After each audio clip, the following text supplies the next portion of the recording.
కేంద్ర కార్మిక సంఘాల పిలుపు మేరకు రాజమండ్రిలో కార్మిక నేతల ఆధ్వర్యంలో నిరసన ప్రదర్శన నిర్వహించారు.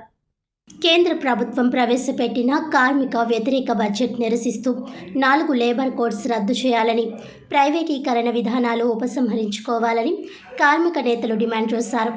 కార్పొరేట్ శక్తులకు ఇస్తున్న విపరీతమైన రాయితీలను రద్దు చేయాలని కేంద్ర కార్మిక సంఘాల పిలుపునిచ్చాయి.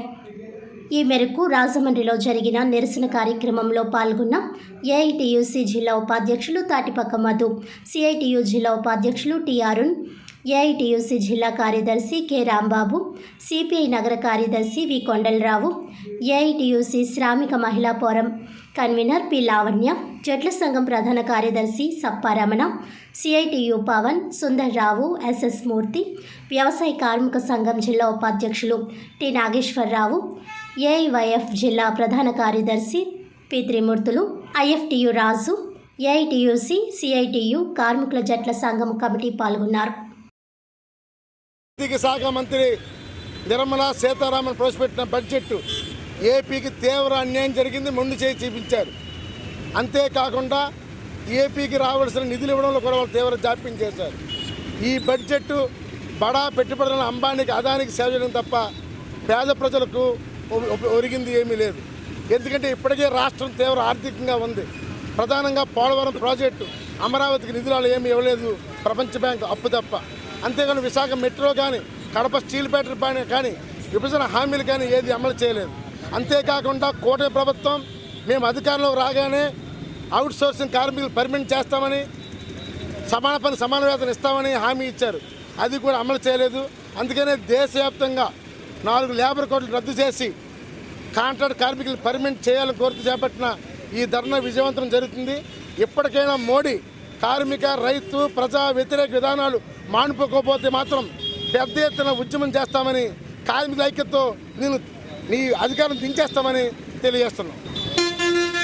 దేశంలో ఇవాళ 11 ఏళ్ల కాలంగా అధికారంలో ఉన్న మోడీ ప్రభుత్వం ఈ దేశ రైతాంగానికి, ఈ దేశ కార్మిక వర్గానికి, ఈ దేశంలో ఉన్నటువంటి సామాన్య మధ్యతరగతి ప్రజానీకానికి ఉపయోగపడేటువంటి పనుల కంటే దేశంలో ఆయన్ని నమ్ముకున్న అదానీ, అంబానీలకు సేవ చేయడంలోనే తరించారు.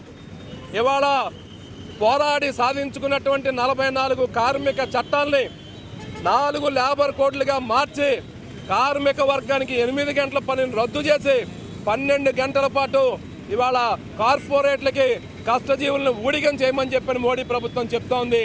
ఇలాంటి దుర్మార్గమైనటువంటి కార్మిక చట్టాలని రద్దు చేసేటువంటి విధానాన్ని, 44 చట్టాలను 4 లేబర్ కోడ్లుగా మార్చేటువంటి విధానాన్ని కేంద్ర కార్మిక సంఘాలు, రైతు సంఘాలుగా తీవ్రంగా ఖండిస్తూ ఉన్నాం. దాంతోపాటు ఆంధ్ర రాష్ట్రానికి బడ్జెట్లో తీవ్రమైన అన్యాయం జరిగింది. ఇవాళ విశాఖ ఉక్కుకి మేము ప్యాకేజీ ఇచ్చామని చెప్తా ఉన్నారు. ప్యాకేజీ ఇస్తారట కానీ కార్మికుల జీతాలు ఇవ్వరట. ప్యాకేజీ ఇస్తారట కానీ ఆ ఉక్కు పరిశ్రమ అభివృద్ధికి నిధులు కేటాయించరట. అయ్యా, నీ ప్యాకేజీ కంటే విశాఖ ఉక్కుకి ఐరన్ ఓర్ గనులు కేటాయిస్తే అది లాభాల్లో నడుస్తుంది, అది తలమానికంగా నిలబడుతుంది. ఆ పని చేయండి. లేదా విశాఖ ఉక్కుని steel authority of India limited శైలిలో విలీనం చేయండి అని డిమాండ్ చేస్తుంటే దాన్ని ఊసెత్తకుండా అనకాపల్లిలో మెట్టల్ అనేటువంటి ఒక పెద్ద పెట్టుబడిదారుడికి ఉక్కు పరిశ్రమకి నిధులు కావాలి, ఐరన్ ఓర్ గనులు కావాలని చెప్పి చంద్రబాబు నాయుడు, నరేంద్ర మోడీని అడగటం ఇంతకంటే దుర్మార్గం లేదు. పోలవరం నిర్వాసితులకి పరిహారం లేదు ఎప్పటిదాకా కూడాను. గత ప్రభుత్వం పట్టించుకోవాలా. ఈ ప్రభుత్వం వచ్చి గతంలో 10 లక్షలు ఉన్నటువంటి ప్యాకేజీని 6 లక్షలకు తగ్గించవడం ఇదంతా దుర్మార్గంగా కనిపిస్తూ ఉంది. అందుకని ఈ ప్రజా వ్యతిరేక బడ్జెట్ని ఇవాళ కార్మిక చట్టాలను హరించే లేబర్ కోడ్లను వ్యతిరేకిస్తూ దేశవ్యాప్తంగా కార్మిక వర్గం ఇవాళ నిరసన కార్యక్రమాలు చేపట్టింది. దాంట్లో భాగంగానే రాజమండ్రిలో సిఐటియు, ఏఐటీసీ, ఐఎఫ్టియు వివిధ కార్మిక సంఘాలు, రైతు సంఘాలు ఈ నిరసన కార్యక్రమాన్ని నిర్వహిస్తూ ఉన్నాయి. ప్రభుత్వం వ్యతిరేకంగా, ఈ ప్రజా వ్యతిరేక విధానాలకు వ్యతిరేకంగా రాబోయే కాలంలో మరింత పెద్ద ఉద్యమాన్ని ప్రజల్లో తీసుకొస్తామని చెప్పి ప్రభుత్వానికి హెచ్చరిక చేస్తూ ఉన్నాం.